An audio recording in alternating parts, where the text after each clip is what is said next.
This episode of Going in Raw is sponsored by Liquid IV. Summer's almost here, and as temperatures rise, you need hydration that can keep up with all the moments that make you thirsty this summer. And with 3 times the electrolytes of the leading sports drink, plus 8 vitamins and nutrients, 1 stick of Liquid IV and 16 ounces of water hydrates you faster than water alone. So tear, pour, and live more with the #1 powdered hydration brand in America, and turn your ordinary water into extraordinary hydration with Liquid IV. Get 20% off your first order of Liquid IV when you go to liquidiv.com and use code RAW at checkout. That's 20% off your first order when you shop Better Hydration today using promo code RAW at liquidiv.com.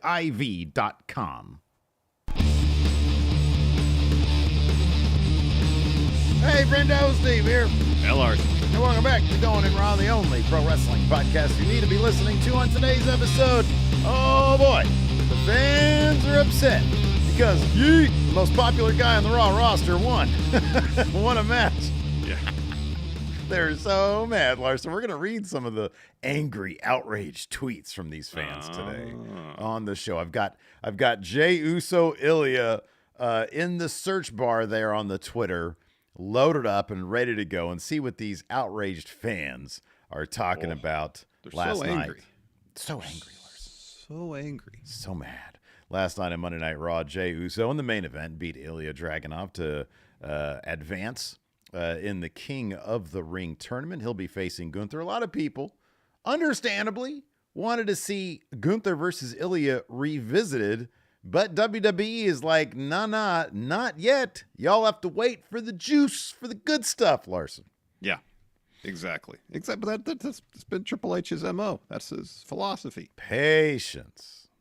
Build anticipation, all that. Before we talk about Jey Uso and the growing sentiment from some quarters of wrestling internet that he's apparently a garbage wrestler now, let's talk about CM Punk and how he's recovering from tearing his tricep. So while talking about the Drew McIntyre CM Punk feud on the latest Wrestling Observer Radio, Meltzer mentioned that Punk is pretty close to coming back. That's what he had to say. And these transcripts come to you from WrestlingNews.co. Quote, Punk could screw him in the first one, and then you come back and maybe win it, and then him and Punk could be the title feud win. Wait, hold on. Sorry. What? Punk can screw him in the... Oh, he's talking about a potential match. Because one of the things that happened on Raw was Damian Priest said, yes, Drew McIntyre, when you're cleared, you can get a title shot. So I should have prefaced with that. Dave continues, because Punk is not that far from coming back. Most likely, I would say if he had the surgery at the end of January, you're looking at the end of July, August, maybe September, so 1.5 month span, which is not that far away anymore. September is still 4 months. Anyways, he continues. It's like he might make SummerSlam, if he can make SummerSlam, Punk and Drew for the title, that makes a lot of sense. Even if he can't, you could do it the month after, because eventually, Punk will be back fairly soon. It's not as far away as sometimes you think because of that surgery. So I don't know if this is necessarily... We got to start handing out medals for getting through these Meltzer transcripts. I don't know if this is necessarily Dave getting information or him looking at the calendar. It's like, oh, he got surgery in January. Yeah, July sounds like a reasonable time he might be back, because that'll be 6.5, 7 months. All right, so let's think about this here. Because look, here's the thing. Yeah, you're right. Meltzer's all over the map when it comes to this return window, all the way through September. On Ariel Helwani's show, the MMA Hours, multiple hours, CM Punk said that he was looking at probably around the summertime, and it wouldn't shock me at all. So, you could do there's a couple different things you could do. You could play it safe, do this at SummerSlam. After maybe Clash at the Castle when Drew McIntyre wins the world title. The fact that they set up Priest and Drew last night tells me that 1 month from tomorrow, Drew, there's a good chance, Drew, that's going to be the main event. It's going to be the world title, Drew McIntyre versus Damian Priest. Dude, they're not going to listen. Drew McIntyre is not going to lose in Glasgow. That's not going to happen. So the only question then is, what's going to be the match? If Punk is cleared by then, they could do that away from the title. The fact that I think that king and queen of the ring, I don't see it happening there because that's like right around the corner. It's too soon. But on top of that, they're setting up this Braun Strowman thing. Maybe they're going to have Priest get, because correct me if I'm wrong. Has he defended the title? Has he actually? Priest? Yeah. I don't believe so. He won the title at Mania. He didn't do like a Jey Uso title match. Did he do a Jey Uso thing? It's been a month he hasn't defended the title. That didn't sound right. I don't think so. I think he's only been in tag matches. All right. Oh, no, yeah, sorry. He defended against Jey at the last pay-per-view. It was Jey, right? No. Okay. Yeah, that's right. Yeah, that's right. Yeah. Sorry, I got NyQuil brain. I apologize. I have Steve brain, which is just, I think, still recovering from COVID 2 years ago. Yeah. I was just thinking on TV, I don't think he's had any title defense. Yeah, right. Yeah.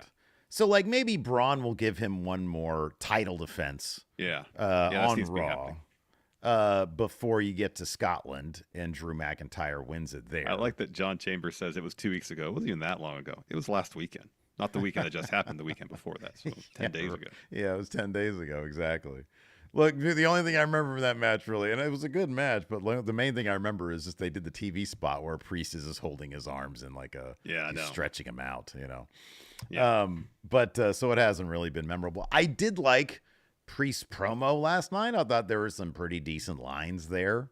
But yeah, I don't know, man. I feel like, especially last night with everything going on with Judgment Day, I feel like it's probably a lot more likely that Judgment Day screws over Priest.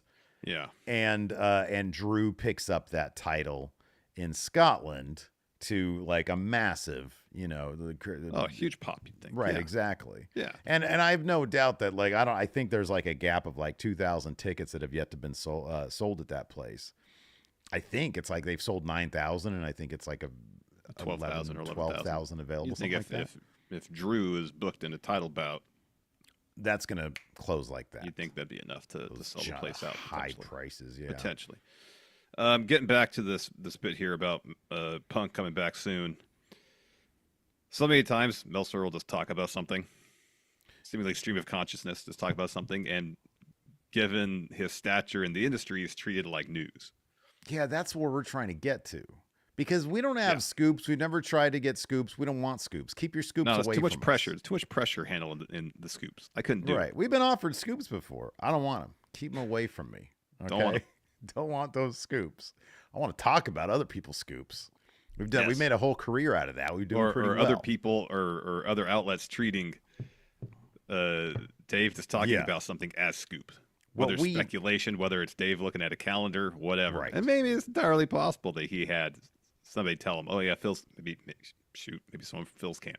Mm-hmm. It's like, it's coming back in a couple months. Yeah. Maybe. What we need are people to take our speculation, completely baseless, and treat that as news. Then you're in that sweet spot, when everybody picks up our... Or you're up front. I have no inside sources. I'm not breaking news. There's no scoops here. I'm just verbal diarrhea coming out, Some of these, and some are friends of ours, love them, not going to name names.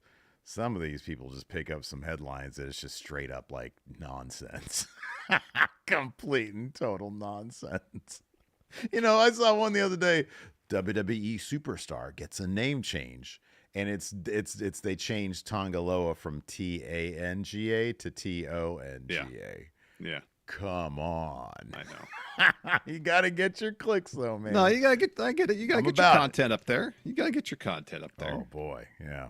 But again, there's nothing here that necessarily makes it seem like this is Dave getting information. It feels like this is the speculation aspect of it. Like, I'm looking at the calendar. It seems like July seems reasonable. Maybe as late as September. Yeah.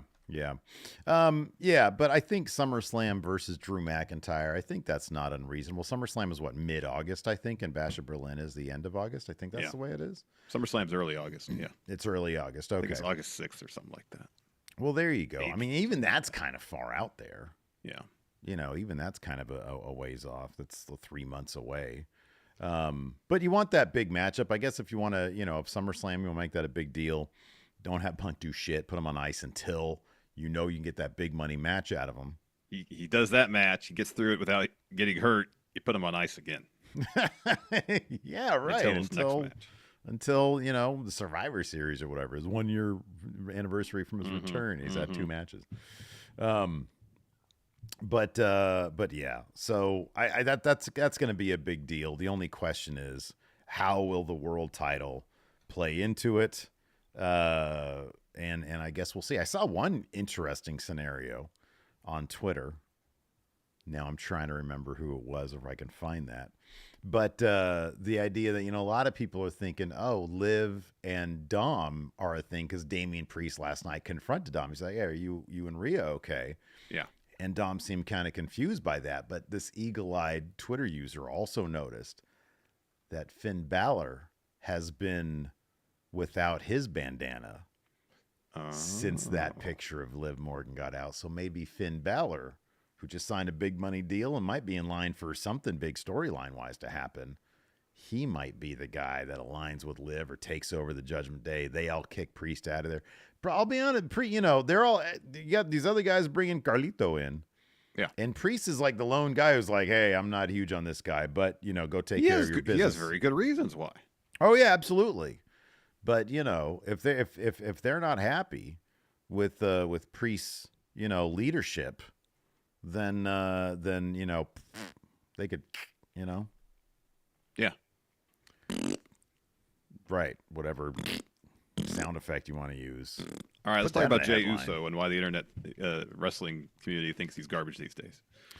Oh, man, I can't wait for this one because we get to read outraged tweets from wrestling fans, Larson.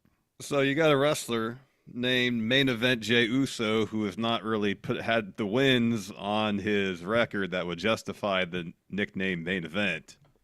Or the number one pick for Monday Night Raw. Number one pick for Raw in the most recent draft in this King of the Ring tournament, replacing an injured Drew McIntyre. Jey wasn't initially planned to be in it, apparently, if at least TV storyline to be believed.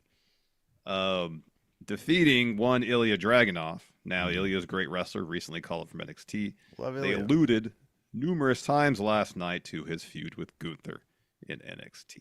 They had a backstage. They had a bit of a stare down backstage. Yeah. There's been a growing sentiment ever since WrestleMania. There's a sentiment I hadn't seen anywhere before his admittedly garbage match with Jimmy Uso at WrestleMania. Wasn't good. That Jey Uso, despite being insanely popular, was, in the estimation of some people, a terrible wrestler. And not because he's a bad storyteller, because he doesn't do enough moves. Yeah. That's the sentiment I keep seeing. I don't really see a whole lot of criticism of his ability as a storyteller. Yeah. It's just that he doesn't have enough moves in his arsenal. Mm-hmm. Yeah. And saw a lot more of that following Jay's win over Ilja last night to advance to the semifinals of King of the Ring tournament. We've talked about this briefly before. The sentiment from some corners of wrestling internet that Jey is no good. Yeah. And again, had not seen anything to that effect prior to the WrestleMania match with Jimmy. Yeah, which admittedly was kind of a super kick spam fest. It was, and there was, but I think the thing that was really wrong with it, it was so short on story given the two participants and the history and the story they were involved in. That was kind of more the issue for me. There was only like one story beat in the match, and it really wasn't done terribly well, regardless. And you have Jey, who's gotten himself incredibly over. He is probably, right now, especially with Seth gone, maybe if you take Punk out of the equation, week to week, the most popular guy on Raw's roster. You can make that case easily. Yeah, I don't know that it's even close.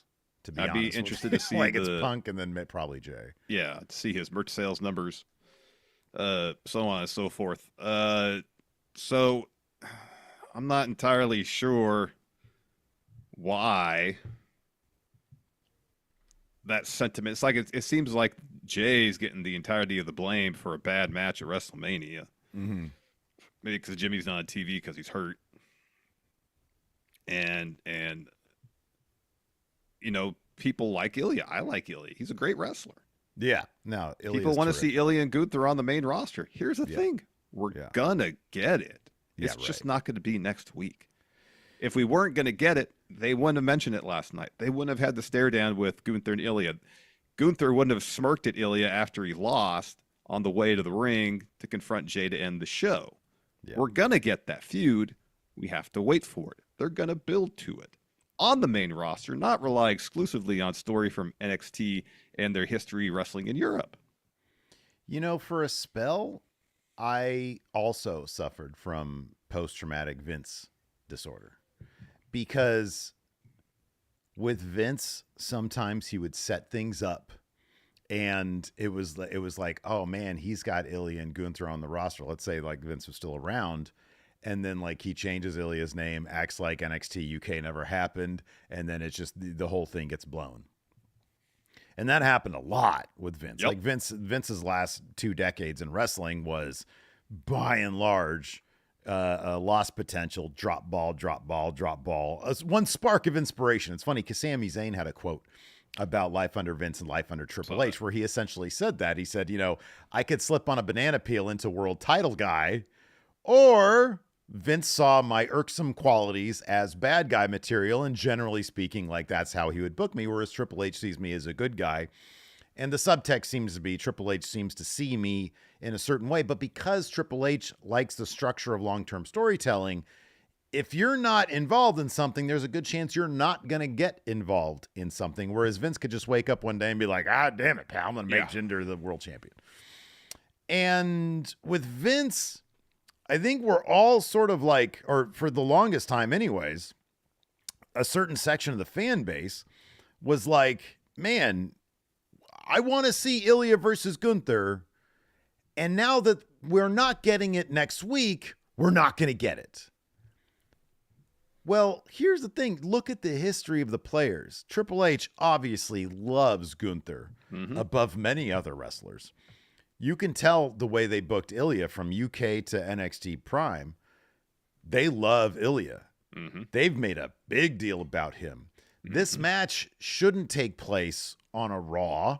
This match should absolutely take place on a pay-per-view as one of several blow-off matches stemming from a prolonged feud. And that's what we're going to get. And I understand that some people would be, and then the Jey Uso thing really does kind of boggle my mind a bit. That is really curious to me, because the guy is massively over with the crowd. He was probably the linchpin for like the focal point of probably the best single storyline in the history of wrestling. Like, as great as Sammy was in the Bloodline story, Jay's performance was probably the like main event, so to speak. His performance with Roman Reigns, Sami Zayn, all them was like just absolutely outstanding. And to now see that get paid off, to see that reward be a natural being over as a singles guy with the crowd, unlike anybody else on the roster, and being put in the position. And you and I have lamented that to be named main event Jey Uso, to be drafted #1 by Raw, this guy should be winning more. And that's what they did last night. They actually justified why he was picked #1. They justified why. Now, Gunther's probably going to beat him. I still think it's going to be Gunther versus Randy Orton. But I don't think that's necessarily a certain. Well, I kind of feel like it's a certainty. I don't think Gunther's going to lose to Jey Uso. But unless Sheamus is still out there though, and they talked last night to what's his face about Sheamus. They talked to Ludwig about that. Sheamus might cost Gunther that match. It's entirely possible. That's a possible. Ooh, it's entirely possible because Jay's already lost to Gunther before. Yep. They made a point of saying last night too. They made a point of saying last night too that Jey only lost to Gunther because Jimmy interfered too. Yeah. Wow. So I don't know how else it's going to go down, but I do think it's pretty intriguing. And yeah, man, as much as I'd love to see Gunther Ilja now, because if you haven't already, those UK matches are fantastic, phenomenal. Their first match in NXT UK is one of, if not the best, of the empty arena era. And yeah. Before they started doing Thunderdome stuff. I'm talking regardless. This is NXT main roster, NXT UK. That first one, they made a match in front of zero crowd, no people there. Really captivating. Yeah. Really, really captivating with some really creative, interesting story beats. And to see that play out over the course of, months with Ilja, leading up to the rematch was really well done. Yeah, it was absolutely terrific stuff. Both those matches are just absolutely must watch. They are. But yeah, I don't know. I think it's all really kind of silly, to be honest with you. I'm looking for some. Well, here before we get to these tweets, let's go ahead and pay some bills. What do you say, Steve? I think that's a great idea. All right. This episode of Going in Raw is sponsored by BetterHelp. Steve, you know me. Mm-hmm. I tend to be a pretty anxious guy, and regardless if the stressors in my life are large or small, I've always tended to bottle things up. But as I learned the hard way in my mid-20s, bottling up stress can cause some serious issues, and my anxiety started to adversely affect just about every aspect of my life. Eventually, I realized that I needed to go to therapy, and therapy offered me a safe space where I was able to work through what was weighing me down and allowed me to learn positive coping skills to help me better manage my anxiety. So if you need to get something off your chest and are thinking about starting therapy, give BetterHelp a try. BetterHelp is completely online and designed to be convenient, flexible, and suited for your schedule. All you got to do to get started is fill out a brief questionnaire to get matched with a licensed therapist. Then you can switch therapists at any time for no additional charge. So get it off your chest with BetterHelp. Visit BetterHelp.com/raw today to get 10% off your first month. That's BetterHelp, HELP.com/raw. And let's get a word from our sponsor, Liquid IV. As many know, for Steve and I, summer is all about playing basketball. And whether, it's Steve setting a new personal best during our three-point contest, for me, throwing down a vicious windmill slam at Steve's face mid-game, we're sure to make plenty of moments on the court. It's a bit awkward, man, but only one of those things actually. I know, it was pretty crazy when I dunked on you. It was nuts. It was my personal record. Anyways, the only thing hotter than my jump shot this time of year are the rising temperatures, which means we got to make sure we stay hydrated while shooting hoops. That's correct, especially for someone like me who sweats a lot. Staying hydrated is important, and staying hydrated is made easy with Liquid IV.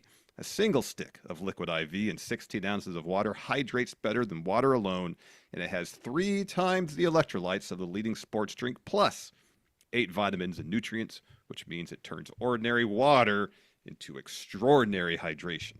Yeah, and Liquid IV helps me avoid those nasty dehydration headaches I used to get after hooping it up. But Liquid IV is also the perfect companion to help you stay hydrated while traveling after a long night out or chilling at the beach. And for someone like me who doesn't like sugar, Liquid IV comes in 4 delicious sugar-free flavors. You got lemon lime, green grape, raspberry melon, and white peach. So tear, pour, and live more and turn your ordinary water into extraordinary hydration with Liquid IV. Get 20% off your first order of Liquid IV when you go to liquidiv.com and use code RAW at checkout. That's 20% off your first order when you shop Better Hydration today using promo code RAW at liquidiv.com. Let's read some tweets, some angry tweets. Yeah, I'm looking for some angry tweets here. While you look, I just want to say this real quick because the most consistent criticism I've seen levied against Jey is that he's got like 5 moves he does, which there's been a lot of wrestlers put on really good matches doing seemingly at times the bare minimum of moves. It's not about the moves. It's about the story you tell with the moves. Yeah. Let's get to angry tweets, Larson. Let's get to angry tweets. I'm just trying to fill some time here while you're looking for angry tweets. No, I got one here from Collision Cowboy.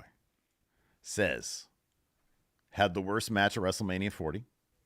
Replaced a better singles wrestler in a tournament with the best wrestlers on Raw. A decision that was met with heavy criticism. Was it? Well, it wasn't like it was just, hey, we're going to put Jey instead of Drew. Drew is not cleared to... Okay, whatever.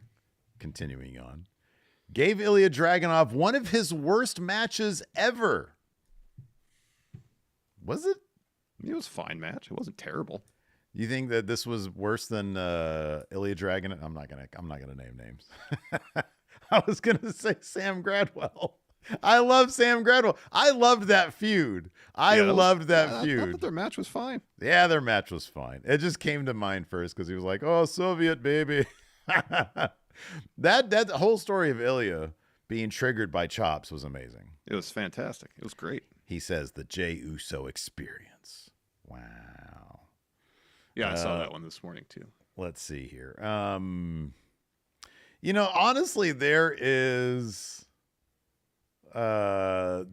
seems to be more responses to the backlash than backlash itself, huh? Yeah. I'm trying to find some. Let's see here.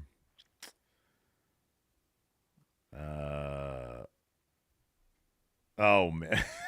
Some people just had their expectations up. This guy says the streets are saying Jey Uso versus Ilja is main eventing. If this is true, the absolute scenes when Dragunov wins, copyright logo pops up, and Gunther's music hits. No, it didn't happen. Didn't happen. No. Yeah, a lot of this is just like, let me go to the latest. Let's see if the latest gets me anything, because the latest isn't necessarily the top. Yeah. Let's see here. Andrew Hayden says, I've read people saying that Jey Uso is a main eventer, so it makes sense for Jey to win. Ilja Dragunov is the only man to make Walter tap out. That's true. So here's one here. There is no greater indictment of the modern WWE product.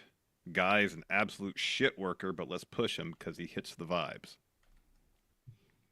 Hitting the vibes is kind of important, though. The vibes are important. The vibes are like, if you look at that crowd, the vibes are really important. You can't discredit vibes. People love vibes. No, man. I probably should have had some of these ready to go. We should do this for Friendo Club. Reading angry wrestling tweets. That's always fun. Oh, man. Anyways, let's go ahead and dive into this, man. So, Raw kicks off with Gunther and Kofi arriving. We get Drew McIntyre first up with a promo. This is pretty long, but him and Damian Priest have a thing. He says, Punk said the greatest trick the devil ever pulled was convincing us he doesn't exist, but the greatest trick Punk ever pulled was looking like a drug addict without taking a drug in his life. That got an audible laugh from the crowd. He says the greatest trick he pulled was trusting him time and time again. No matter how many times he breaks your trust, it's like an abusive relationship. I don't get it. I also don't understand you buy all the crap he spews. I don't like to call anybody stupid, but if you believe Punk, you are stupid. He continues on, talk shit. He says, speaking of things that'll never happen, Jey Uso lost another title match, my title match. Him being my replacement is bullshit, and I'll deal with you later, but my priority is with the World Heavyweight title and the paper champion, Damian Priest. I've seen you walking around thinking you're the big man with your diet bloodline, and that brings out Damian Priest. Can you do the stinger for Damian Priest music, please? All rise. And then his music hits. And then it's like it's a bunch of sound bites of Damian Priest saying stuff. Yeah, that's weird. Like, just dial that shit back, man. It doesn't always work. The only time I can think of that really worked were just random. It's not random because they're placed at certain points. Sound bites throughout the song, of course, is the NWO theme. That really worked. Yeah. Yeah. Doesn't work very often. So anyways, Damian Priest comes to the ring and says, Drew, you got some serious issues, dude. Since you can't shut the hole in your face, do something different tonight. Say what you're going to say, but say it to somebody's face.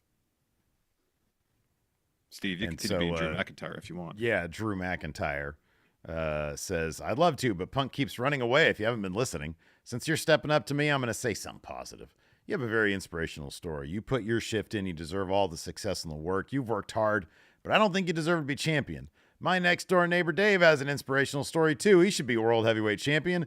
This isn't a case of the man making the title. That belt is in its infancy. It needs a man to make the title. It needs Drew McIntyre. You knew you couldn't beat me one-on-one, so you needed to use that briefcase. And then Priest goes on to make some good points. He says, he does. You're delusional. You're blaming everybody for your failures. Let me ask you. You chose to be WWE Superstar, right? And Drew says yes. So Priest continues, says, check it out. Look in the mirror, see the reflection, and blame that asshole. I'll break it down. I wanted to cash in on Seth. Then we could have went to war at WrestleMania, but you stopped me multiple times, and that's your fault. Then you explained if I was smart, I'd wait for you to beat Seth and cash in on you. And what happened? That's on you. Let's talk about WrestleMania. You finally achieved your goal. You just needed to grab your wife's hand and have your moment. But what happened? You saw Punk, and you made Punk more important than yourself, this belt, and your wife. Let's not forget, you also got your ass kicked by a one-armed man. Now your elbow a heel and you'll get cleared. You want a shot at the title? You got it. You can call me a paper champion all you want, but after I'm done, you're going to eat those words. Now all rise to that. Yeah. I thought it was, Priest hasn't been the strongest guy when it's just him and a mic in the middle of the ring. The dude obviously has charm and charisma, but sometimes just saying a lot of stuff on the microphone in front of a bunch of people, not everybody's strong suit. He's getting better though, and I thought that he came off as a lot more genuine here. And this is good stuff to work with too, and that probably helps. If you kind of got lightweight material that you can't really sink your teeth into, it might be hard to really deliver a convincing promo as opposed to some good stuff like this. Once again, really, Drew has no one to blame but himself, but he's too up his own rear end to realize. Yeah, it's kind of great. I have an update here. I got a tweet for us because I promised angry tweets. This is from a fella named George. It says, Ilja taking a clean loss on a random King of the Ring match against Jey Uso is dog shit. If you don't want Ilja to win and don't want him to have to go up against Gunther yet and want Jey to win over him, just don't book the fucking match. Just don't do it. Don't have him wrestle.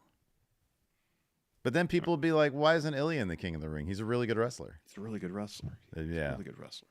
Yeah. Just by having Ilja in the King of the Ring says, this is someone that WWE wants us to pay attention to. Who did he beat last week? He beat somebody big last week. Who was it? It was last week, man. I don't remember. I got NyQuil brain right now.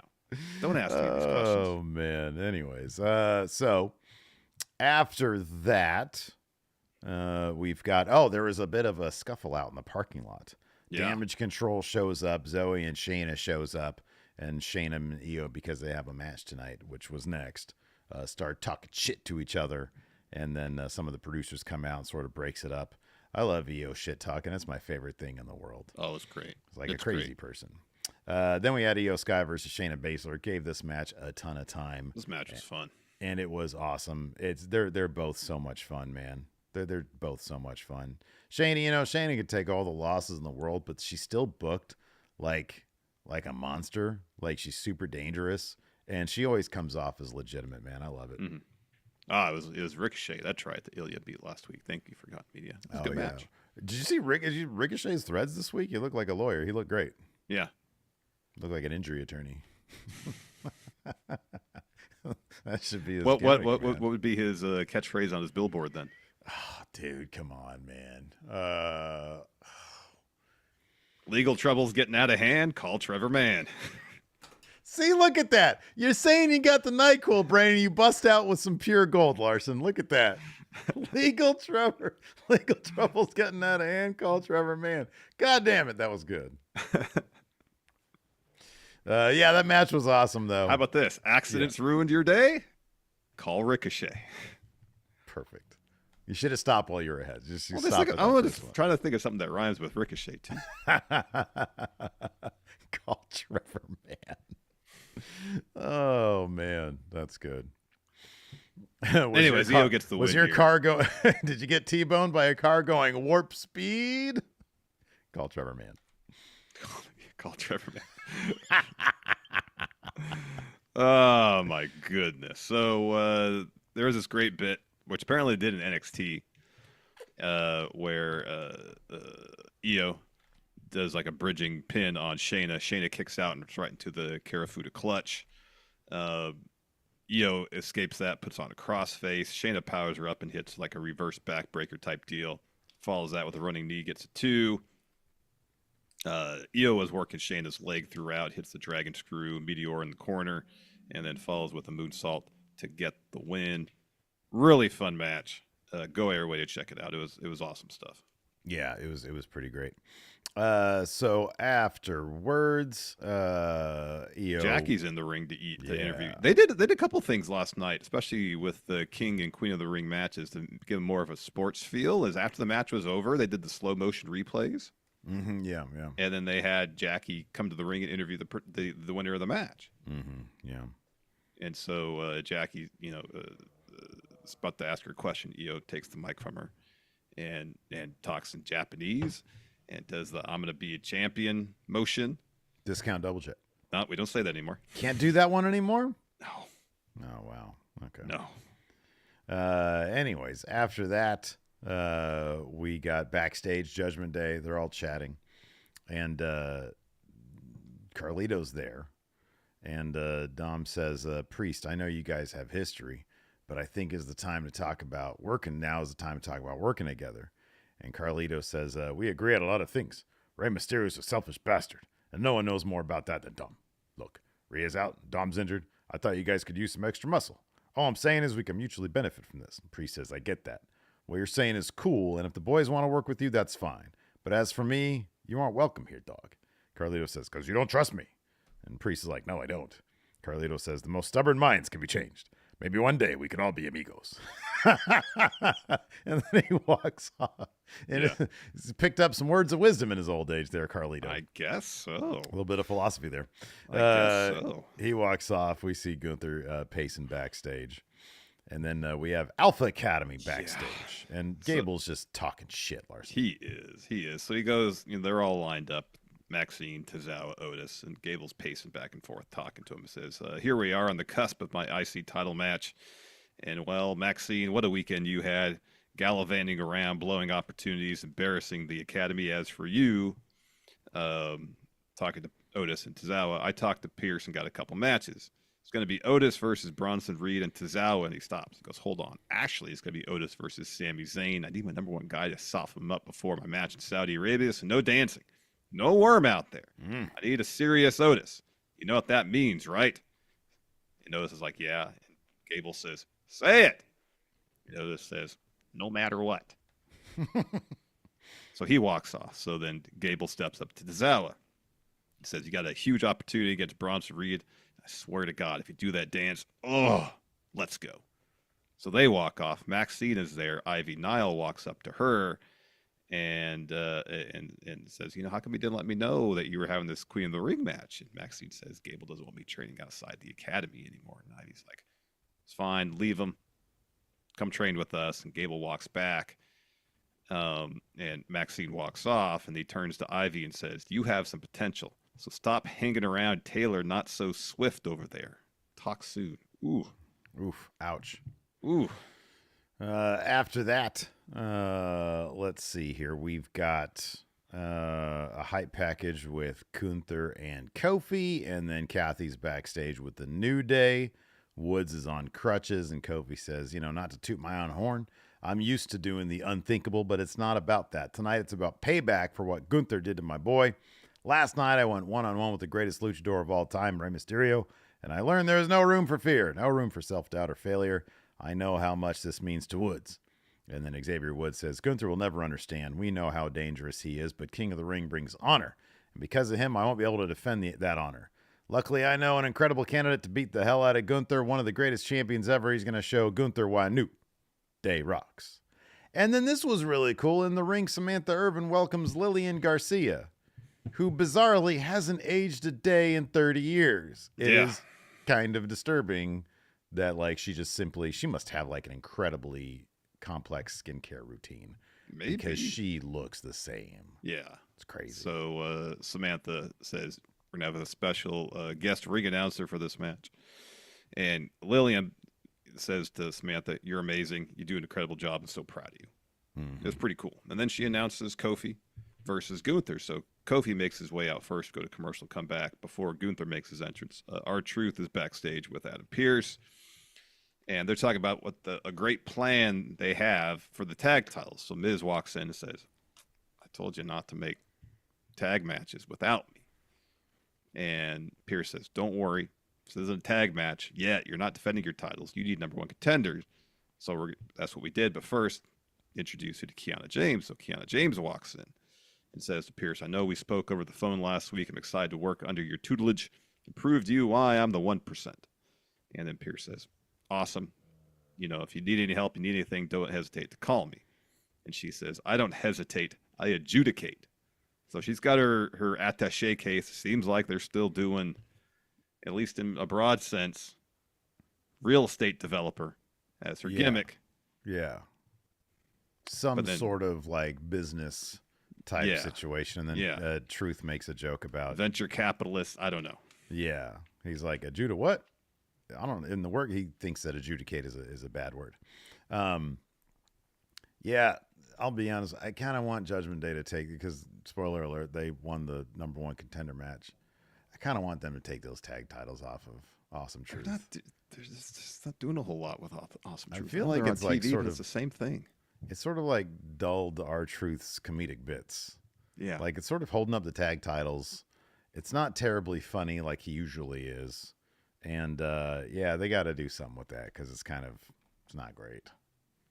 Like it's weird. It's one of those things where it's like R-Truth was like super over because they had him do like cool stuff, like funny stuff in the ring and everything. Yeah. And then like now we just get like a little tiny backstage segment with them every week. And like it's just sort of it hasn't enhanced him at all. It hasn't helped him at all. It hasn't. No, it hasn't. Really there was a funny bit on the house show circuit though when he did like an entrance with A-Town Down. That was pretty funny. That was funny.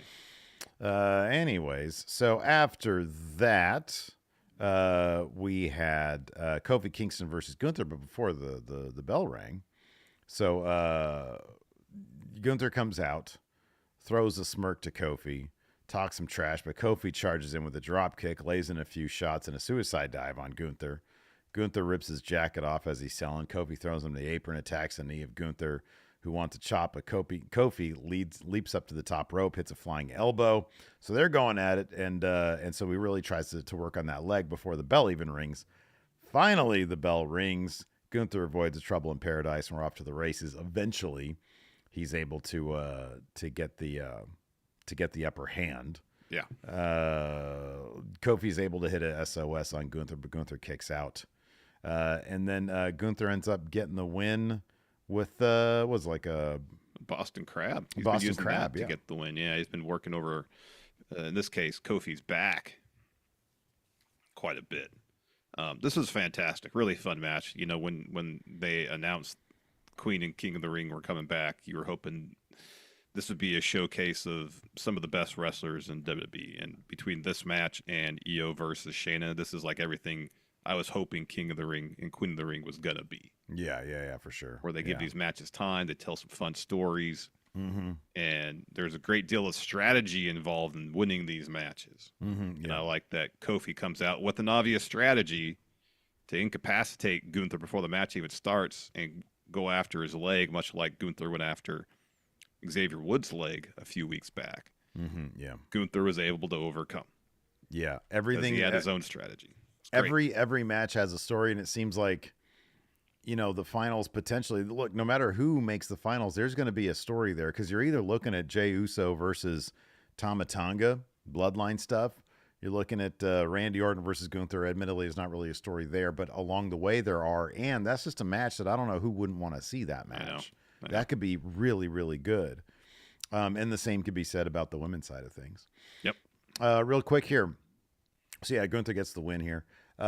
We've got a Friendo Club member here. Friendo Club setup, Death and Taxes, says Ilja eats losses all the time. I don't know why people were shocked.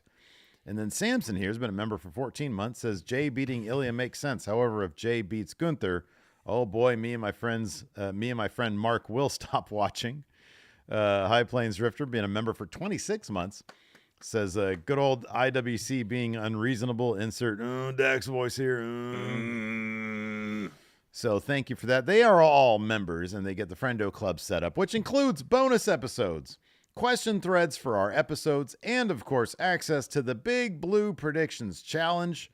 That's right, three-time champion John Hosey will be putting Big Blue up on the line at the next Week of Champions, which includes AEW's Double or Nothing and WWE's King and Queen of the Ring. The only way you can participate in the Big Blue Predictions Challenge is by getting the Friendo Club set up. We offer 2 ways to do that. Right here at youtube.com/Stephen Larson, click joins, $5 a month, or go to patreon.com/Stephen Larson. Click on the Friendo Club setup. That also is $5 a month. Check it out. It's a great way to help support Going In Raw. Also, I've noticed we've got over 600 people watching. Well, now it's down to 595.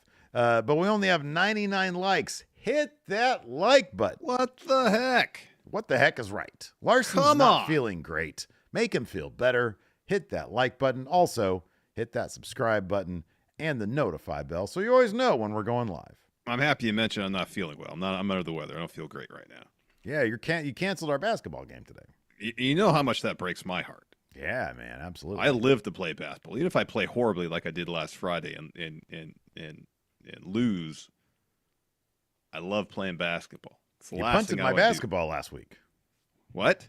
You punted my basketball in frustration. I and kicked anger. it. Yeah, I didn't quite punt it. I didn't pick it up. It was on the ground. I kicked it. It's not quite a punt, but point stands. I kicked it in frustration. I'm sorry, I thought you drop kicked it. Honestly, no, I didn't drop kick. I didn't punt it. I don't feel good. No basketball. No trivia for me today. That's gonna hurt. It stings. I'll be honest. It stings. And that sting isn't going to go away, but you can dull that sting a little bit by smashing that like button, please. Mm-hmm. Yeah. At least make me feel good as it relates to people liking our content. Because also smashing that like button not only gives us validation, it's good for the algorithm, gets our video out there, more people watching Going Get Raw, and that's good for us too. So please smash that like button. Absolutely. Also, a quick aside: we got a secondary channel, Friendo Club Wrestling. Put a lot of short form content last night. We put up the latest episode of Hot Takes, where we take your wrestling hot takes and we talk about them, we laugh about them, we dissect them, we clown them, we validate them. Friendo Club Wrestling. So also where we do our predictions, reacting to Dave Meltzer star ratings, et cetera, et cetera. So be sure to sub to that channel. And later on today, I got a new episode of Wrestle Juice going up. It's my side gig. It's my solo channel. So check that out as well. After that, we had backstage, Kofi Kingston. No, I'm sorry. That's not true. Backstage, Lyra Valkyria. Lyra Valkyria. Say it with me. Lyra. Here. Kyrie. Oh, my gosh. Is with Jackie, and she's asked about how she feels about last week. And she's like, what a perfect way to kickstart my rise. It's like a 2K thing. And send a message at the same time. Damage control better get used to seeing me on Monday nights. I'm here to stay. Anytime Becky needs some Irish assistance, I'll be there. Becky walks up and hugs Lyra, says, thanks for having my back. Go crush it tonight. And then she says, as for tonight, Zoe and I have never, but then she's interrupted by Liv Morgan. Says, hey, and first she's cool. She's watch me. She's like, hey, I just want to introduce myself. Congratulations on your debut last night. You're going to have a lot of fun on Raw. But I have a question. Lyra's like, yes, question. And she's like, has Becky always been such a biatch? And then Lyra sort of laughs a little bit and says, why not ask her yourself? And then Becky just appears behind Liv Morgan. And then she turns and Becky smiles and then just goes, whoop-ah! Sucker punches her. Yeah. And Becky leans down and says, I'm not the one scared of a face-to-face fight, biatch. And then she walks off. Yeah. So, Whoop-ah. Yeah. Whoop-ah. Then we're backstage. Kofi heading to the locker room after the match, and you hear Karrion Kross just there leaning against a road case, and he goes, Kofi. Oh, no. Stay away from this guy. Says, tough loss. Don't worry. There's always more time to turn it around. And Xavier Woods comes up. Says, oh, I got you some ice. What do you want? What did he want? And Kofi just says, I'm not sure. So we're going to get New Day versus Final Testament coming up. Yeah. Yeah. You got to stay away from that Cross guy because, like, it's like a bad, it's like you talk to him a little bit and then, like, 6 months later, you get into a car accident or something. Like, some bad shit happens. Or you and Xavier Woods no longer friends. Right, exactly. New Day, no more. Mm-hmm. Oh, man. So anyways, after that, we had Bronson Reed versus Akira Tozawa. Not shocking here. Tozawa eats the L. So both of these Alpha Academy matches, like Chad Gable basically, not to say that Tozawa was going to win this regardless, but pretty much directly, Chad Gable costs both Alpha Academy members their matches last night. So at one point, Tozawa hits a drop kick and rips his shirt off. I like the shirt, so I'm not going to rip it. But yeah, it's a good shirt right there. And then Gable's like, no, don't do that. I said, no funny business. Don't do that. Be serious. So Tozawa goes up top for a somersault senton, but instead Bronson Reed hits him with the Death Valley Driver, follows a tsunami, gets the win. So Gable's yelling at Tozawa as we go backstage where Kaiser and Gunther are back there. And Kathy Kelly walks up and Gunther just goes to Kaiser and is like, you take care of this, and he leaves. So Kaiser says, hey, why you trying to interview Gunther right now when he just had a hard-fought match? And you thought now was the right time to bother him. What are you doing here? So Kathy mentions Gunther's history with Ilja, with Jey, mentions that he beat Jey, but only due to Jimmy's interference. And Kaiser says, we're talking about the ring general, the most successful Intercontinental champ in history. Gunther does not have to prove anything to anyone. Now, if anyone, if Sheamus himself believes he lost because of me, that guy must be delusional. I give it to him. He's had a legendary career, but one thing he's never achieved is beating Gunther. It won't happen. It never will. Should be standing here next to me thanking me right now because I saved him last week. If he has a problem with that, then I'll be the one to expose him and put him out of his misery. We're done here. And he storms off. Mm-hmm. Yep. Sheamus about to beat Kaiser's butt, man. Yep.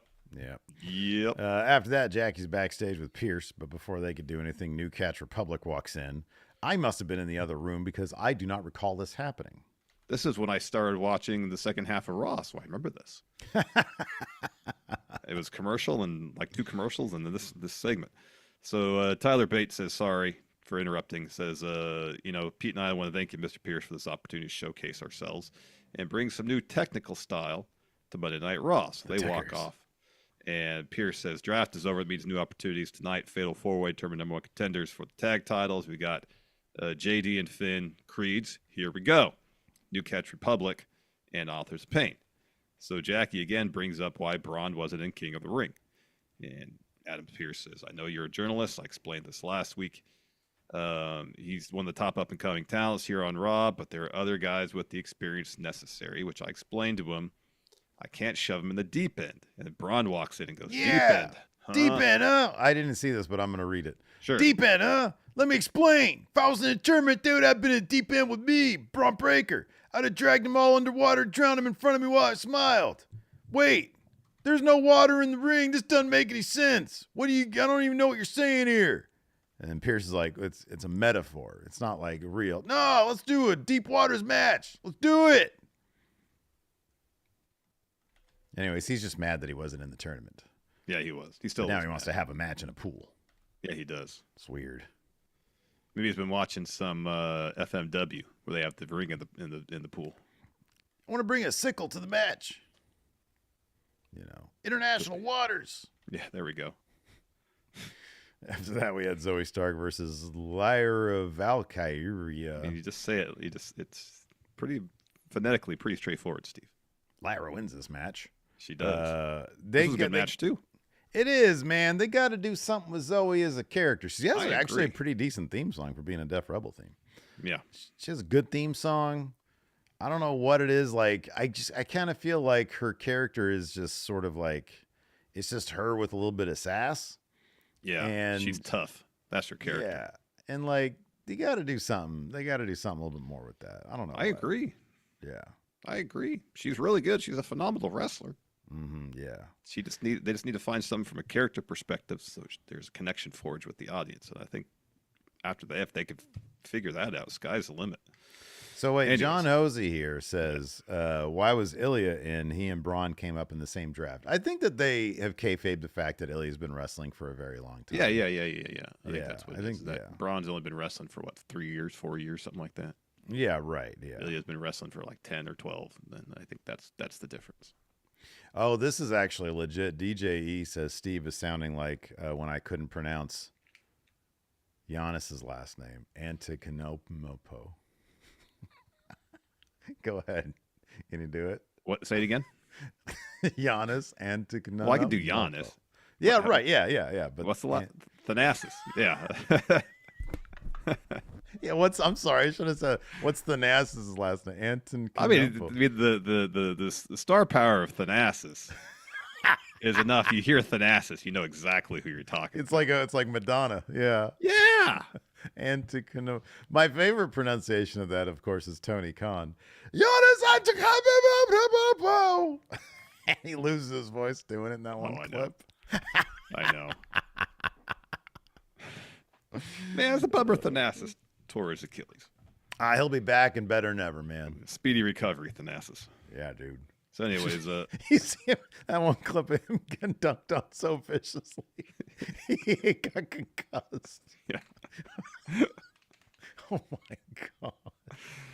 What did Dub say? Oh He my, got yammed on. yeah, my goodness. Oh God, If never seen somebody get if I so hard dunked if on. I see a Thanasis highlight clip, I watch it usually at least 3 times, Oh yeah, absolutely. or Yeah. better yet, a montage. It's He's great a stuff. phenomenon. Get well soon, Thanasis. So, anyways, Zoe's looking for a Z360, catches it. Sorry, Lyra catches it, hits the Nightwing to get the win. So then they do the slow mo replay here. Jackie gets in the ring, asks Lyra about facing Io next week, and she speaks some Gaelic during her response. Yeah, that was pretty cool. That was pretty cool. And she tells the crowd, I'll tell you what it means, but I don't think that's allowed. So she poses in the corner, and we get a Jey Ilja hype package. We get Jey doing a promo backstage. He says Drew couldn't cut it, so they put your boy Jey Uso in. Finn got the yeet down last week. Ilja, welcome to Monday, Us. But you're gonna get this work too. Then Gunther and I'm gonna get my. Then Gunther, I'm gonna get my new crown, become your new king of the ring. Yeet. Hey, speaking of which, Yeet. They got the crowns out there. They did. Fancy pants. Real diamonds? No. CZ, baby. If that, rhinestones. Yeah, Michael's art supplies. Bedazzled. Yeah, but hey, they look pretty fancy though. Yeah. They look pretty fancy. Anyways, after that, yeet. No yeet. Sami Zayn's next. No yeet. We got Sami Zayn versus Otis. Otis, like you said earlier, Otis had this well in hand. He was about to hit that worm, and then Gable got up there and started, bitching at him. It's so silly, but Pat McAfee just yelling, I want to see Otis's worm. Yeah. And Michael Cole trying to keep it together while Pat's yelling, I want to see Otis's worm. I want to see Otis's worm. So anyways, he does hit the caterpillar. He hit the caterpillar, yeah, he hit it. And but then that's when Gable gets up, screams at him. He's like, "Get on the top!" And Otis heads up, misses a Vader bomb, and then Sammy hits a haluva kick to get that win. And then Gable starts screaming at ringside. Sammy's like, "Get in here!" Gable does. After Sammy leaves, Gable starts yelling at Otis, berates him, slaps him. Sammy rushes back in, hits an exploder in the corner to Chad, charges in for a haluva kick, but Gable rolls out. And then Otis sort of grabs Gable, and Gable pushes him off, slaps Otis in the face hard, and then walks off. So I don't know. I kind of want what's more likely to happen? Are they going to have like a Gable versus Otis feud before Gable gets back on track for the Intercontinental Championship after he loses at King and Queen of the Ring? Maybe. That would make sense. Could be. Then we'd actually get that journey with Chad Gable where he becomes the competitor that credibly could win the Intercontinental title. Knowing Triple H, they're going to extend out this Alpha Academy dissolution. 2 years. Yeah, a long time. 2-year story. A long time. Anyways, backstage, Happy Braun, good guy Braun is backstage with the Creeds and Ivy's like, hey, I like Happy to be there, Braun. He seems pleasant to be around. He's got good energy. He's got really good vibes. Yeah, his energy is really good. I want to wish you good luck. You have a hell of an opportunity out there. It's been fun watching you. Look at these pipes on Ivy. She's giving me a run for my money. Meanwhile, he holds up these fucking 50-inch pythons. massive arms. His arm's about the same size around as my leg. And then you hear this little Irish voice say, hey, Strawman. And JD appears behind him. He's a good 3 feet shorter than him. I know. He's like, what do you want? I'm here on Judgment Day business. And Judge says, and JD says, we were on Raw. We don't appreciate you sticking your nose in our business. Consider yourself warned. And then Braun says, wow, I've been warned by Judgment Day. Yeah. And then we have Becky Lynch versus Dakota Kai. Yep. It was good. Becky got the win. So the finish saw Dakota avoiding a manhandle slam, hits a pump kick. It's a 2 count there. She goes up top. Becky gets to her feet, follows her up, and hits a superplex. Floats over into an arm bar. Dakota rolls her up, gets a 2, but Becky rolls through, locks on to disarm her. Damage control run in to break it up. That, of course, causes the disqualification. Becky Lynch is your winner. So Damage Control's beating up Becky Lynch. Lyra Valkyria. Sounds like you got problems saying it too. No, I was saying it slowly so you can understand and so you can start saying it correctly. Lyra Valkyria. I'll just wait till we get a comment. Somebody saying, I'm a big fan of you guys, but I hate this bit. What if I'm the one that says that? Lars, are you going to get on your burner? There you go, yeah. I don't need a burner. So she runs down to make the save for Becky. Her and Io start yelling at each other. Io runs into a lariat from Becky. And then Liv appears from the crowd, throws Becky into the post, and leaves before Lyra could do anything about it. Lyra checks on Becky, and Damage Control is just yelling at them from the ramp. So maybe we'll get some sort of tag match before Queen and King of the Ring. Damage Control could screw Becky out of that title, letting Liv get that win, too. Possible.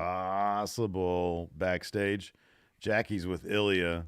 I love his voice. It's like my favorite thing in the world. Some people say I can't really do a good impression of him, though. Some people say it's a dream or destiny to be here, to feel moments like this, but it's not enough for me. I'm here to make an impact. It is about his promo delivery, is that it sounds like he's so intense that he has to physically force air through his trachea to form words. On top of that, just like whatever it is, the timbre of his voice or whatever, it's very infectious. You know, he's got just a great speaking voice. He's got a melodic rhythm to how he drops promos. Yes. Yeah.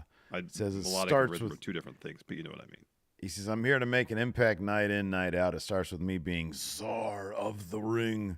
Ricochet and I pushed ourselves last week, but when the opportunity to strike came, I took it. I'll bring that same fire night to main event Jey Uso. What's waiting for him is another type of animal, but I'm more than an animal. I'm more than a dragon. I beat Gunther. The ring general and I have a long history together. It's not over. And then Gunther shows up behind him, and and Gunther just sort of smiles, and that gets under Ilya's skin. Yeah, that smirk. That smirk. Why are you so happy all the time? Yeah, I know. Like, you're supposed to be a bad guy, Gunther. You just lost the Intercontinental title after having it for 666 days. The devil. Having a blast. Oh, he's having so much fun.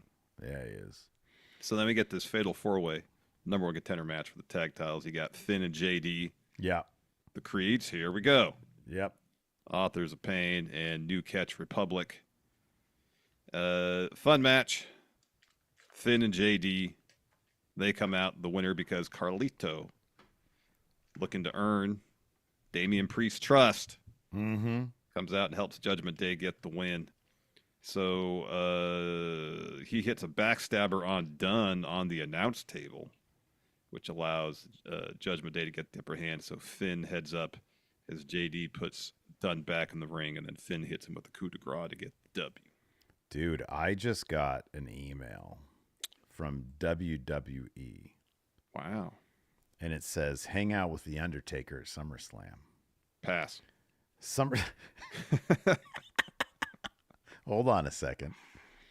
SummerSlam is headed to Cleveland, and so is the Phenom himself. I'm going to read this in Undertaker's voice because I'm assuming he wrote it.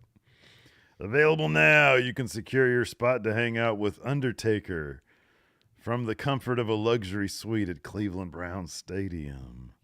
Undertaker suite by the seat packages for SummerSlam include premium suite ticket, all-inclusive food and beverage, meet and greet with The Undertaker, authentic Undertaker championship title, and earn photo opportunity. Whoa, wait a second. Earn? You got to do more than... And what earn do you have to photo... earn? No, earn like a dead person's in it. Oh, okay. I thought you meant you get all that for your ticket, but then you have to earn. Beat the dead man to get a picture with him. Earn the picture, yeah. Exclusive Undertaker themed souvenir gift. What do you think the gift is? It's a cup. Yeah, I know. You get the what do they call it? Where you move it and it does two different things. Lenticular, yeah. Access to elite event with WWE superstar appearances. This has got to be $10,000. It says limited seats are available. Buy now. Your guess is 10 grand. See, I was hoping that when it said championship, I thought you'd get the actual Undertaker custom championship because that is a cool looking winged eagle title. Is that not the case? No, it's a championship and earned photo opportunity. So you get to take a picture with the title taker in there. Okay, never mind. That's not gonna be $10,000. Maybe 3 or 4. All right, here we go. Undertaker Suite View Package. Let's see how much this is. Come on, where? Package D, purchase package. Ooh. Is 10,000 your final answer? No, I said 3 or 4. Probably 4,000. $6,500. I wanted them to throw in the actual title. Yeah, for $6,000 less dollars, you could just get that Undertaker title. I know, and you have to have the awkward experience of watching a 4-hour wrestling show with a bunch of other people and Undertaker. You get to sit next to Undertaker. Man, Undertaker. This sounds awkward. What are you going to talk with the Undertaker about? What wouldn't you talk to the Undertaker about? You ask him a wrestling question, he probably goes off on some tangent about some weird political stuff. No, he knows better than to bring that stuff up. Man. Oh, man. Hey, Undertaker, what do you think about Ricochet looking like a lawyer in that segment? I think it'd be great. Trevor Mann, attorney at law. Man up with Trevor Law attorneys. There you go, man up. You can't. Hold on a second. Wait. You don't get any old attorney. You get the one and only. Okay, that's your first good one. This Undertaker package is $6,500. Why not make it? And this is the customer brings this up. Why not make it $6,666? $6,666. Yeah, man. Have you subscribed to my podcast? No. Well, then you don't get to ask me any questions. There you go. I learned that tactic from Pat Bev. So then we got backstage. That's right. You could ask him if Sid pooped his pants. Oh, he's not going to answer that. Oh, he will. I caught a whiff of the dookie. It smelled like the river Stygian. So then we're backstage. Ilja's back there warming up. Ricochet walks up, wishes him luck. Gives him his business card. Hey, you ever find yourself in a legal bind? Yeah, man up with Trevor Mann. Give Trevor Mann a call. I'm your man. I'm your man. Remember that time briefly NXT considered naming him or having him be Trevor Mann? Trevor Ricochet Man. Ricochet Man. Yeah. Yeah. Yeah. So then Jey makes his way to the ring for the main event match. Before we get that match against Ilja, we're backstage, and Priest and Dom are talking. And he asked Dom, hey, are you and Rhea still good? And before he could really answer, Finn, JD, Carlito walk in. And Carlito's like, I get it. I'm not wanted. And Priest goes, what happened out there? That was cool. That was cool. You talked about Ray earlier. I'm sure they'll have your back, but you got to handle business with Ray, all right? We don't run with cowards. Don't let us down. So pretty much he's saying, Carlito, if you want to be in Judgment Day, you got to beat Ray. Yeah. Well, or you just got to hurt him. They do run with losers because JD hasn't won shit. You know, he won last night, Steve. Yeah, that's true. Did he actually get the pin though? No, Finn did. Yeah, JD ain't pinning nobody. He ain't pinning nobody. His team won though. Yeah, that's true. He's a winner. He's a winner. And he did step up to Braun. He did. So think about JD. He may not like it, but if they ask him to do something, he does it. He always means he's inevitably going to get his ass kicked. Yeah, he's okay with it. Then we had the main event match, Jey Uso versus, speaking of getting their ass kicked, Ilja Dragunov got his ass kicked last night by Jey Uso. Yeet! Yeet! I know some people are going to say this match sucked. Didn't suck. It's fine. Complain about how many moves Jey Uso does. Doesn't matter how many moves he does. About what he does with the story. Moves. I know. The story. All right. That's what matters. Broken record over here, man. Finn Balor doesn't have a wide variety of moves. I don't hear everybody saying he's a shitty wrestler. He does stomps and drop kicks. That's all he does. Yeah. He's got a cool shotgun drop kick, though. But that's 90% of what he does. Coup de grace. Yeah, you're right, though. It's just sort of stomps and drop kicks. Yeah, that's a good point. Sling blade, too. He's got a sling blade. I know. You could probably say Finn Balor does 6 moves. Yeah. Not that he can't do more. He doesn't need to. No one complains about him being a shitty wrestler. Anyways, Jey Uso gets the win here. No interference. Clean win. No interference, yeah. So Ilya's looking for the Constantine special. Jey blocks that. Super kick right on the nose. Gets a 2 count there. Ilja hits a knee, a power bomb. Goes and hits the H bomb, but Jey kicks out of that. So Ilja is charging up for the torpedo, but runs into the spear. Jey follows with the Uso splash to get the win. He's in the semifinals. You know who doesn't have a hell of a lot of moves in their arsenal? Tribal Chief. Throw up your ones, Larson, for the Tribal Chief, and keep him up for Jey Uso. No, he's not in the bloodline, no. Tama Tonga. Tongaloa. And Solo Sikoa. And Cody Rhodes. You're not going to get me with that. I am. One day I'll get you. Even with my cool brain, I'm not going to fall for it, Steve. So anyways, Gunther makes his way out. They start talking crap. Jay's dancing in his face. I guess after the show, Jey was trying to get Gunther to do the dance, and Gunther laid him out. Yeah, man. Yeah. Oof. Yeet. Look at all these ones going up in chat for Cody Rhodes. Great to see it. Guessing absolutely none of them. Maggie with a super chat saying, Cody Rhodes, I love you, my Tribal Chief. Wow. Wait, just no. all sorts of love. Oh, no, it says Larson. All sorts of love. Not Cody. I see. I just see Cody there. No, that's not what it says. Can't wait till they drop that Cody title. I want to buy the shit out of that. Sure you will. Kyle here with member, 13 months. Thank you, Kyle. Yeet, Kyle. Man, I'm hungry. Yeah, I'm kind of starving too.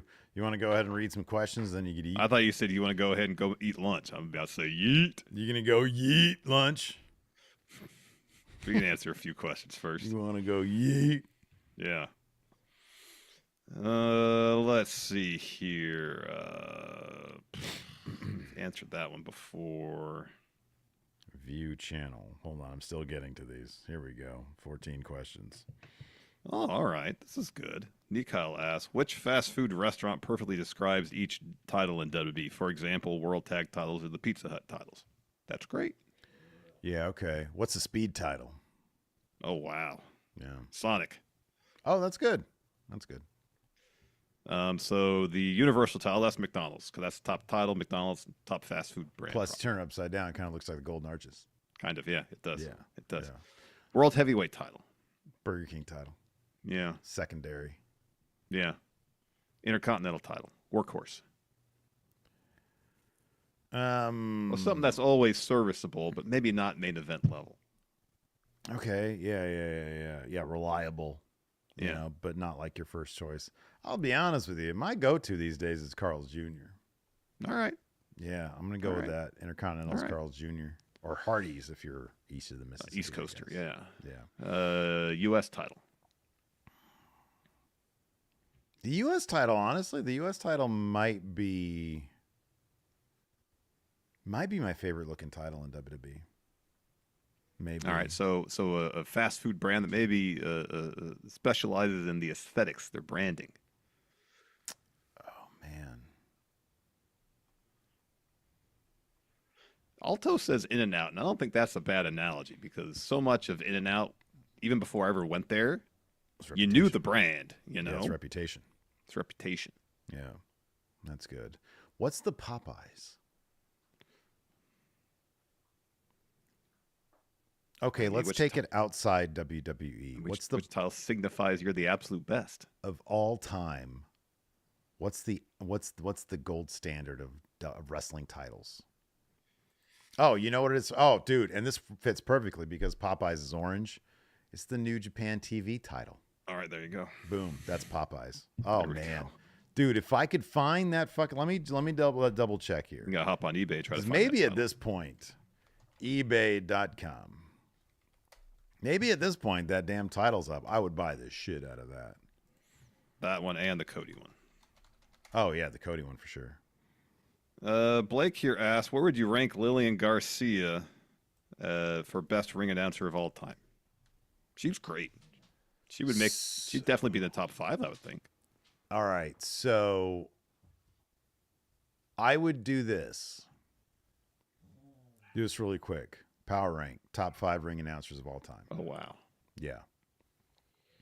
Number 1, I don't give a shit what people say. It's Samantha Irvin. She's great. She's already at the number one. She's already in the prime position there on the Mount Rushmore. Urban's number 1. Michael Buffer's number 2. But he was like a guest ring announcer. Oh, no. That dude was there every week on Nitro. Come on, I'm just calling it. I'm calling it. That's fine. Bruce is better anyways. Bruce hasn't done wrestling. I know, but he's a better announcer than Michael. Doesn't do wrestling. You get him to do wrestling, and then I'll say Bruce. Michael's number. Could you imagine if Bruce did like WrestleMania? Oh, that'd be insane. The Tribal Chief. Right in Roman's face? Oh my gosh, that'd be great. But he doesn't do wrestling. No, he doesn't do wrestling. Michael Buffer's number 2. Lillian Garcia's number 3. Fink's number 4. And who'd be number 5?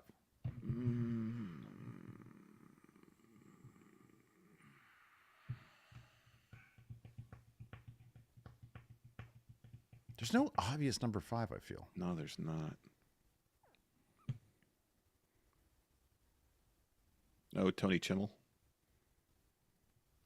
I can't think of names, but I don't know. I feel like that's the 4. That's the Mount Rushmore right there. Yeah. John Chambers says David Penzer. I thought about Dave Penzer, but yeah. Like Justin Roberts is fine, but he's not fine. To the same level as the others. Yeah. Bobby Cruz, who did the Ring of Honor announcing for a number of years. Mm-hmm. Yeah, no, man. I think it's just 4. That's it. There's 4 good ones. Oh no! Was it Mike Rome? No. Yeah. Wait, who's Chimmel? Is he the guy that did Best in the World? Who's that guy? Oh no, that was Ricardo Rodriguez. Hey, that's not terrible, actually. Yeah, it was Mike Rome. It was because it was Mike Rome did Best. No. Mike Rome's still with the company. This guy quit. Who's the guy that quit? Right. Yeah, what was the name of the guy that quit? Greg Hamilton. Greg Hamilton. Best in the world. That's right. Yeah. That shit was funny. I'm not a big Shane O'Mac fan, but that shit was hilarious. That was pretty funny. Justin Sider says, with all the contract renewals this year, what else would you want to negotiate into your deal other than more money and less days working? IWGP television title shots. Regardless of whether you work for WWE or another promotion. Yeah, right. Yeah. How about just have a stipulation or deal that they'd introduce the WWE television title looks exactly like the IWGP one? I'd be down with that. Yeah. Man, how is it they've got that stupid IWGP Never Openweight Championship title for $200, but they don't have the TV title? This is like impossible to find. Man. What is happening right now? It's crazy. I don't have an answer for you. What a drag. Bums. High Moon here says Lyra being showcased a lot is good for her start in the main roster. Do you think we see that for Blair Davenport on SmackDown? I think Blair is going to be. I think because they'll probably do Blair as a bad guy. Yeah, and she did. They gave her the progressive match flow video package. On That's SmackDown right. They did. Week. Yeah, I think Blair is going to be fine. I think Lyra is going to need to find. Although the crowd already gave her a reaction.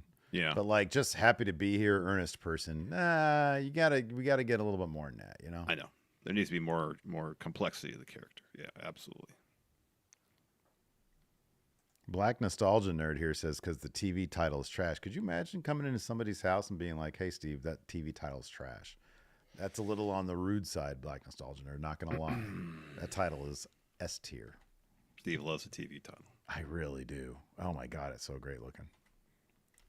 Ian Flores says, do you think Kiana James was called up at the wrong time? North American title was just introduced, and she would have been great in that scene.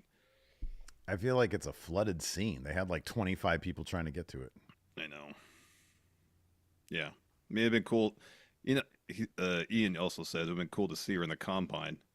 They just didn't do a whole lot in terms of showcasing individual. They did in small bits, but, you know, I guess they didn't want to dedicate too much time to those Combine segments. And make them more character-based as opposed to, you know, this person did this on this drill. Mm-hmm. It would have been funny to see some interaction between the characters because NXT is so much about the characters they've developed. John Hosey says, do you think there's any difference between a person being over or a catchphrase / entrance being over? Yeah, the Perfect 10 Ty Dillinger. Ty was over in NXT. People liked him in NXT. I liked him in NXT. You did. On the main roster, no. The 10 well, thing he didn't got have over any time on main roster. No, really. he didn't. But the 10 thing got over on main roster even before he was on main roster. Mm-hmm. I would like to think that people get invested in people's entrances or whatever stuff they do because they like the character. People wouldn't be doing the dance with Jey when he makes his entrance if they didn't like Jey Uso. Yeah, they'd be booing him. Yeah. Like Maggie people says, did the yes chant because they liked Daniel Bryan. Maggie says, LA Knight, listen. The fact that they didn't turn on him when he choked on his gum shows me they love LA Knight, the man. That crowd expressed concern for LA Knight. The gasp. Well, that's what he did. It was more of a choke. Oh, man. Let's see here. I'm trying to get to some people who haven't really... Elemental Giant says, who's got the best / coolest looking entrance in WWE? For my money, it's EO right now. Oh yeah, because the Tron is great. The song is it's the best song WWE has. Her entrance attire, her swagger, like when she just shows up and she's like doing this, and then she's so cool. Back. Yeah. She's doing the lean back thing. Yeah, and then she comes down the ramp and just talks all sorts of shit. And she's got like it's like a stumble. It's like controlled stumble down the ramp. It's great. Oh man, it's great. Adam Beveridge here says, I'm not really a fan of Kofi's gear. The shorts and sneakers just look lazy to me compared to all his past New Day attires, especially when Woods is still rocking them. So what current superstar's attire would you personally want to give a complete overhaul to? Kofi's shorts. I love it. I think it looks so cool. Yeah, no, I like it a lot, man. I think it looks great. Who would I give a complete overhaul to? Baron Corbin. Yeah, dude. I still don't know what, though. I still say you have him grow the hair out. I think he looks awesome balding. I think there are people out there who can pull off balding. I've yet to find any others. AJ's username says, can we stop with the overreaction of Ilja losing? Yes. So is it entirely possible that, like, can we stop the overreacting to the backlash? Because I've seen so many more tweets reacting to the backlash that I have not really seen. I've only seen a couple of those tweets. Yeah, it's like the tweets expressing the anger and outrage over Ilja losing have just been amplified so much. Not because there's a lot of them, but because a lot of people are reacting to. That's sort of the problem with Twitter, you know? People amplify stuff that really shouldn't be amplified. I know. It seems like it's more of a deal than it is. Nature Fiend says, look on Cage Match. The people talking crap about that match a bunch. Match. Wow. Cage Match. Okay. Cage Match. Cage Bitch. .net.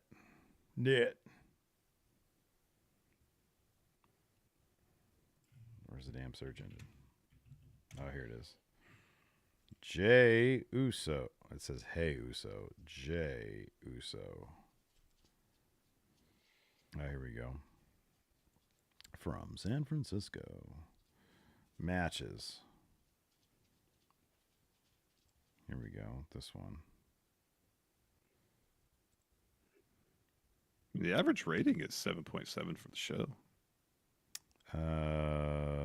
Latest 5.93. Here we go. This match, okay. Oh, wow. Oh, look at this. From Mr. Lariato. Que buqueo de mierda fuese. I know what mierda means. Yeah. Let's see here. I really didn't like it. Jey Uso is simply not him, and his poor wrestling abilities are getting far more exposed now. If you can't have a decent match with someone like Ilja, I don't know why they continue to give him so much opportunities when he pretty much fumbled all of them. Wow. Here's another one.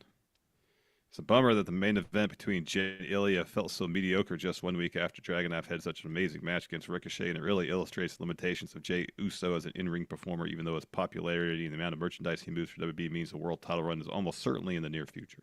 Wow.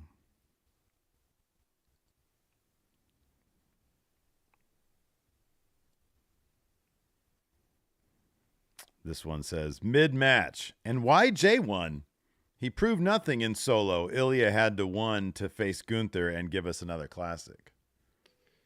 You're going to get your classic. Just be patient. Why Jey won? That's what he says. Why Jey won? Alex Foster asks, what other taunt should Gunther do to taunt people? Oh, wow. Look at this. I'll do this last one. Such a way to mess up Shawn Michaels' work by building Ilja Dragunov as invincible.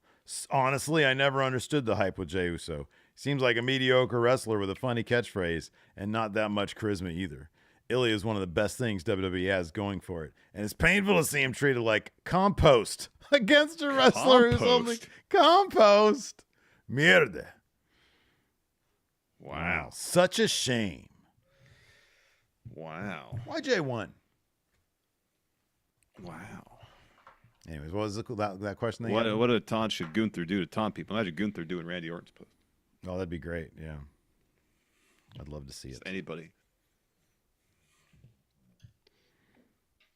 I'm just trying to do something. Says, in your opinion, what was the fastest fan 180 you've ever seen? When fans like that, oh, they're cool all of a sudden.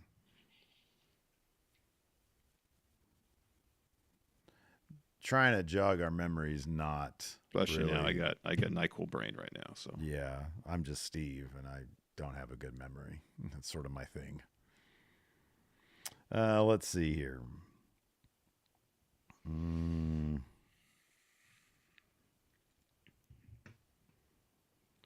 All right, hold on.